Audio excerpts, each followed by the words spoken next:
अस्सलाम वालेकुम dear students. तो वेलकम है आप सभी का नर्सर एकेडमी में। तो ये हमारा पार्ट 2 है क्रोनिक ऑब्स्ट्रक्टिव पल्मोनरी डिजीज़ का। तो इसमें हम क्या पढ़ने वाले हैं, सबसे पहले ईटियोलॉजी को हम रिवाइज़ करेंगे एज अ सीओपीडी। हमने ईटियोलॉजी और रिस्क फैक्टर्स तो पढ़ा था, क्रोनिक ब्रोंकाइटिस और जो एम्फाइसीमा के अलग अलग जो ईटियोलॉजी रिस्क फैक्टर्स होते हैं। अब कंबाइंड वे में यहाँ पे मैं कुछ लिख रहा हूँ मोस्ट इंपॉर्टेंट, ठीक है। ये आप यहाँ पे लिख लेना, फिर से बहुत इंपॉर्टेंट है। और इसके साथ ही जो है, चूँकि हम ईटियोलॉजिकल फैक्टर्स के साथ ही पैथोफिजियोलॉजी स्टार्ट करते हैं, इसलिए मैंने यहाँ पे रिवाइज़ करा है, ठीक है।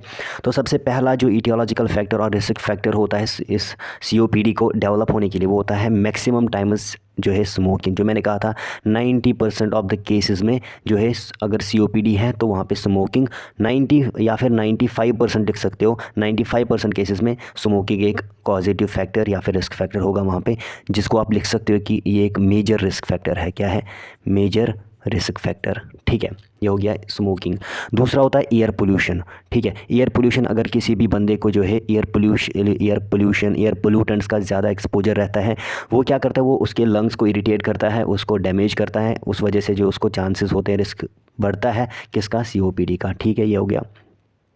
देन उसके बाद रिकरेंट इन्फेक्शन, जिस पर्सन में, जिस बंदे में बार बार फ्रीक्वेंट इन्फेक्शंस होते होंगे, तो उसमें भी जो है लंग के जो टिश्यूज़ होता है, लंग का जो पैरेन्काइमा वो तो डैमेज हो जाता है, और उसमें क्या होता है, और उसमें जो है सीओपीडी का रिस्क जो है बढ़ जाता है, ठीक है। और उसके बाद जो है लो बर्थ वेट, ठीक है। कोई बच्चा अगर होगा या कोई बंदा होगा, ठीक है, उसका अगर लो बर्थ वेट रहा है, लो बर्थ वेट में क्या होता है कि लंग्स जो है वो अंडर डेवलप्ड होते हैं। क्या होते हैं? Under developed. इसको क्या हो गया यार, पेन क्यों नहीं लिख रहा है? अंडर डेवलप्ड होगा। और अंडर डेवलप्ड लंग्स में क्या होगा कि उसमें इन्फेक्शन के चांसेस जो है ज़्यादा होते हैं, और सीओपीडी का डेवलप होने के चांसेस भी बढ़ जाते हैं। देन उसके बाद लो सोशियो इकोनॉमिक स्टेटस, इसको समझाने की ज़रूरत तो नहीं है। लो सोशियो इकोनॉमिक, जिसके पास जो बंदे होते हैं जिनका लो सोशियो इकोनॉमिक स्टेटस होता है, तो इनका जो एक्सेस हेल्थ केयर तक होता है वो लिमिटेड होता है, ठीक है। इनके पास कभी कभार पैसे नहीं होते, कभी गाड़ी का एक्सेस नहीं होता, ठीक है। पुअर लिविंग कंडीशंस होती हैं। ये सारी चीज़ें क्या करती हैं? कंट्रीब्यूट करती हैं towards the development of COPD, ठीक है। देन उसके बाद मोस्ट इंपॉर्टेंट कॉज जिसकी वजह से ज़्यादातर एम्फाइसीमा होता है, जेनेटिक एबनॉर्मेलिटी। किसी बंदे में क्या होता है कि डेफिशिएंसी हो जाती है एक प्रोटीन की, जिसको हम क्या बोलते हैं? Alpha 1 antitrypsin. अल्फ़ा 1 एंटीट्रिप्सिन क्या है? इसको हम AAT लिखते हैं। क्या लिखते हैं?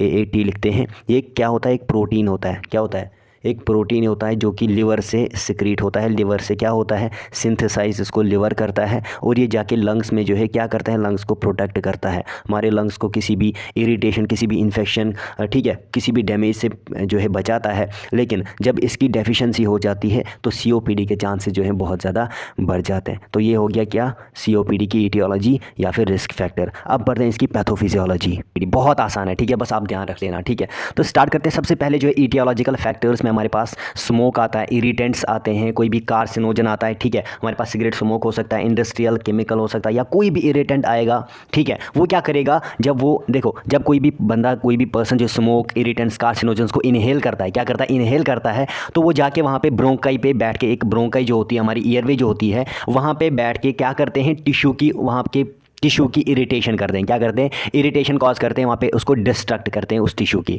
ठीक है। जब वो इरिटेट होते हैं, बहुत क्रोनिक कंडीशंस में क्या होता है कि जब वो इरिटेट होते रहते हैं, डिस्ट्रक्ट होते हैं, उनकी इन्फ्लेमेशन होती है। क्या होती है? इन्फ्लेमेशन। ये हमारी बॉडी का रेस्पॉन्ड होता है towards any irritation, towards any destruction, ठीक है। कोई भी डैमेज जब होता है बॉडी में, तो सबसे पहला रेस्पॉन्स होता है हमारी बॉडी का इन्फ्लेमेशन हो गई, ठीक है। इन्फ्लेमेशन की वजह से क्या होगा? जो इन्फ्लेमेटरी सेल्स होती हैं, जैसे हमारे पास न्यूट्रोफिल्स हो गए, लिम्फोसाइट्स हो गए और मैक्रोफेज हो गए, ये सेल्स होती हैं, क्या इन्फ्लेमेटरी सेल्स होती है, ये रिलीज़ करती हैं क्या? Inflammatory mediators. ये क्या करते हैं? इन्फ्लेमेटरी मीडिएटर्स को रिलीज़ करते हैं। जैसे हमारे पास साइटोकाइंस हो गए। क्या हो गए? साइटोकाइंस, साइड में लिख लेना आप क्योंकि इंपॉर्टेंट है। साइटोकाइंस हो गए, प्रोटीएसेस हो गए, ठीक है। जैसे ये सेल्स जो हैं, ये जो इन्फ्लेमेटरी सेल्स होते हैं, जैसे न्यूट्रोफिल, लिम्फोसाइट, मैक्रोफेजेस, ये रिलीज़ करेंगे इन्फ्लेमेटरी मीडिएटर्स को, ठीक है। जैसे मैंने कहा साइटोकाइंस, प्रोटीएसिस, जब ये वहाँ पे आ जाएंगे तो ये क्या करेंगे? इस इन्फ्लेमेशन को, ये जो प्रोसेस ऑफ इन्फ्लेमेशन हो रही थी in the response of irritation and destruction, तो क्या होगा? ये इस इन्फ्लेमेटरी प्रोसेस को और ज़्यादा बढ़ाएंगे, और ज़्यादा बढ़ावा देंगे,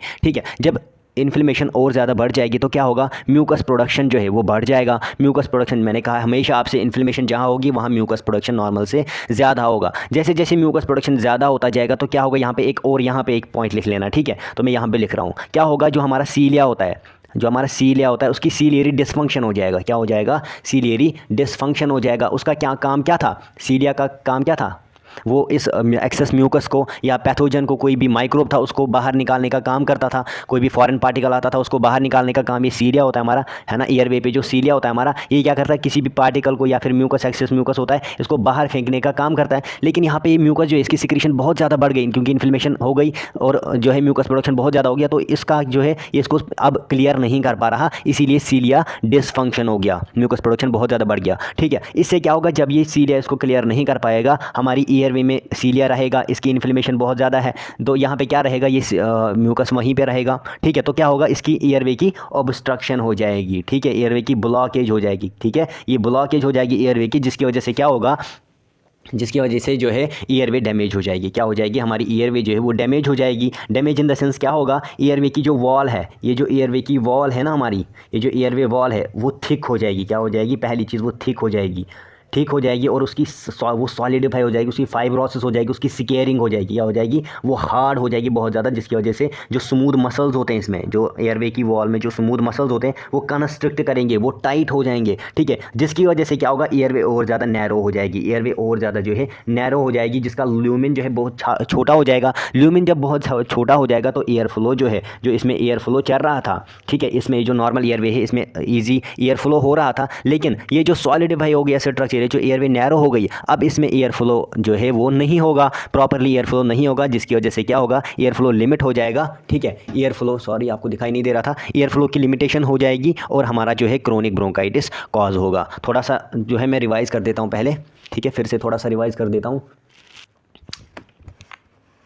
ठीक है, समझ लें, यहाँ पे कोई भी इटियोलॉजिकल फैक्टर आएगा जिसमें स्मोक होगा, इरिटेंट होगा, कोई भी कार्सिनोजन होगा। ठीक है, ठीक है, ये क्या करेंगे? ये ब्रोंकाई में जाके, वहाँ पे एयरवे में जाके, वहाँ पे इरिटेशन, उस टिश्यू की इरिटेशन करेंगे, वहाँ पे उसकी डिस्ट्रक्शन करेंगे, जिसकी वजह से इन्फ्लेमेशन होगा। सबसे पहला स्टेप, इन्फ्लेमेटरी सेल्स जो है वो रिलीज़ करेंगे। इन्फ्लेमेटरी सेल्स हमारे पास न्यूट्रोफिल्स हो गए, लिम्फोसाइट्स हो गए, मैक्रोफेज हो गए, वो रिलीज़ करेंगे क्या? Inflammatory mediators. इन्फ्लेमेटरी मीडिएटर्स कौन से होते हैं? साइटोकाइंस हो गए, प्रोटीएसेस हो गए। ये क्या करेंगे? म्यूकस प्रोडक्शन जो है वो बहुत ज़्यादा, इसकी वजह से क्या होगा? म्यूकस प्रोडक्शन बहुत ज़्यादा बढ़ जाएगी। ये इन्फ्लेमेटरी मीडिएटर्स क्या करते हैं? इन्फ्लेमेशन को और ज़्यादा बढ़ावा देते हैं, और ज़्यादा बढ़ाते हैं। तो जिसके अब क्या होगा? जब जैसे जैसे इन्फ्लेमेशन और ज़्यादा बढ़ जाएगी तो म्यूकस प्रोडक्शन नॉर्मल से बहुत ज़्यादा बढ़ जाएगा, सीलियरी डिसफंक्शन होगा, सीलिया अपना काम नहीं कर पाएंगे, इस म्यूकस, एक्सेस म्यूकस को क्लियर नहीं कर पाएंगे, जिसकी वजह से एयरवे ऑब्स्ट्रक्शन हो जाएगी, ब्लॉकेज हो जाएगी, एयरवे डैमेज हो जाएगी। ठीक है, जैसे जैसे एयरवे डैमेज होती जाएगी तो क्या होगा? एयरवे का जो वॉल है वो थिक हो जाएगा, उसकी फाइब्रोसिस मतलब स्कैरिंग हो जाएगी। क्या हो जाएगी? वो सॉलिडिफाई हो जाएगा, स्कैरिंग हो जाएगी, जिसकी वजह से जो स्मूथ मसल्स होते हैं वो कंस्ट्रिक्ट करेंगे, वो टाइट हो जाएंगे। क्या हो जाएंगे? वो टाइट हो जाएंगे और एयरवे नैरो होती जाएगी। एयरवे जैसे जैसे नैरो होती जाएगी तो क्या होगा? एयरवे जैसे नैरो हो जाएगी तो एयर फ्लो लिमिट हो जाएगा। इसी कंडीशन को हम क्या बोलते हैं? Chronic bronchitis. उम्मीद करता हूँ यहाँ पे आपको सारी चीज़ें क्रोनिक ब्रोंकाइटिस में समझ आई होगी। ये पहला पार्ट है हमारे सीओपीडी के पैथोफिजियोलॉजी का। ठीक है, अब देखना यहाँ पे जो हमारा अब कॉज क्या होगा?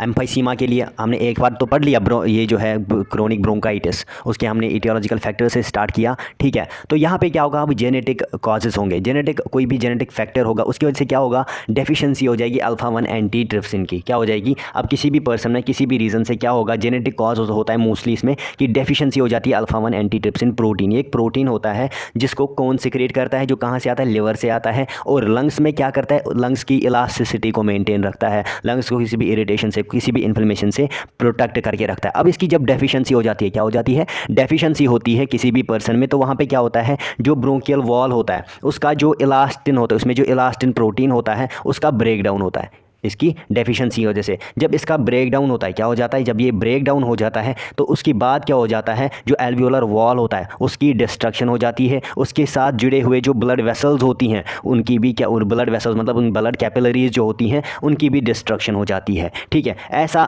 होने से क्या होगा? जब ये डिस्ट्रक्ट हो जाएगा एल्वियोलर वॉल और कैपिलरीज, तो एल्वियोलाई जो है वो क्या हो जाएंगे? एनलार्ज हो जाएंगे, हाइपर इन्फ्लेट हो जाएंगे। क्या हो जाएंगे?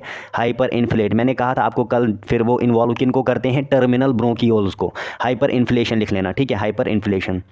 एक सेकेंड, यहाँ पे थोड़ा सा जगह नहीं है। ठीक है, हाइपर इन्फ्लेशन।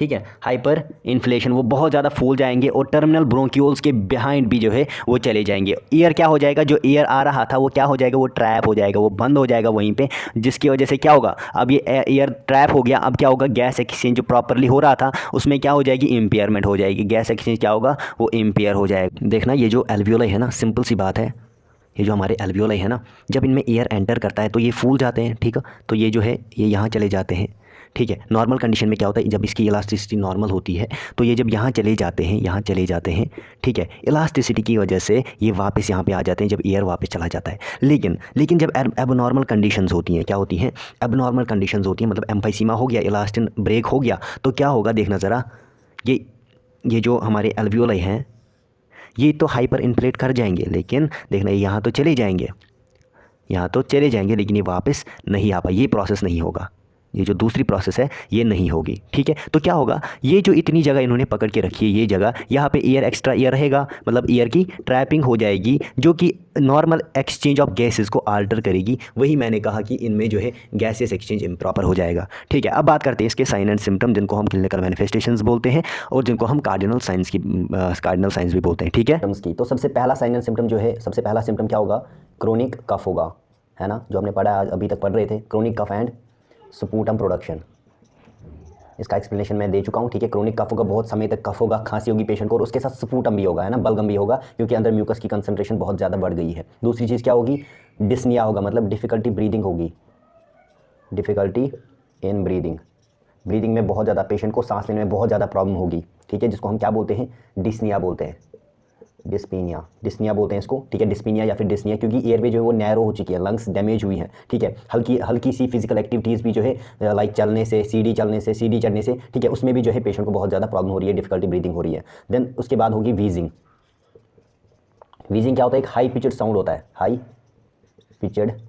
होता है ना, एक सीटी लाइक साउंड होता है, जो कि ब्लॉक्ड एयरवेज, जो कि नैरोड एयरवेज की वजह से होता है। जब अगर जो है ये देखो, ये जो हमारी एयरवे है, अगर ये नैरो हो जाती है ना, देखो ये नैरो हो गई, तो यहाँ से जब एयर एंटर करता है ना, एयर जो चलता है यहाँ से, तो उसमें वो साउंड प्रोड्यूस करता है, जो कि साउंड जो किस तरीके का होता है, व्हीजिंग लाइक, ठीक है, हाई पिचड साउंड होता है ना, सीटी लाइक साउंड होता है। देन उसके बाद क्या होगा, पेशेंट में चेस्ट पेन होगा, क्या होगा, चेस्ट पेन भी होगा, या फिर चेस्ट टाइटनेस लिख सकते हो, पहले लिखो चेस्ट टाइटनेस, उसी की वजह से चेस्ट पेन होगी ना, फिर चेस्ट टाइटनेस होगी, ठीक है, चेस्ट टाइटनेस होगी क्योंकि इन्फ्लेमेशन हो गई है, रेस्ट्रिक्टेड एयर फ्लो है वहाँ पे, क्योंकि एयर फ्लो प्रॉपर्ली नहीं जा पा रहा है, इन्फ्लेमेशन है हमारे लंग्स में, या जिस पेशेंट में COPD होता है, क्योंकि उनमें इन्फ्लेमेशन है, एयरवेज रेस्ट्रिक्टेड एयर फ्लो जा रहा है, वहाँ से एयर फ्लो तो जा रहा है, लेकिन वो रेस्ट्रिक्टेड जा रहा है, ब्लॉक्ड है वहाँ पे, ठीक है, पेशेंट को दबाव जैसा लगता है चेस्ट पे, ठीक है, तो ये होता है चेस्ट टाइटनेस में, पेशेंट को पेन भी होगी, चेस्ट पेन भी होगी, ठीक है, हो गया। देन उसके बाद फ्रीक्वेंट रेस्पिरेटरी इन्फेक्शंस होंगे पेशेंट में, क्या होंगे, फ्रीक्वेंट रेस्पिरेटरी इन्फेक्शंस होंगे। जब लंग्स म्यूकस इफेक्टिवली जो है क्लियर नहीं कर पाते, तब इन्फेक्शन का रिस्क जो है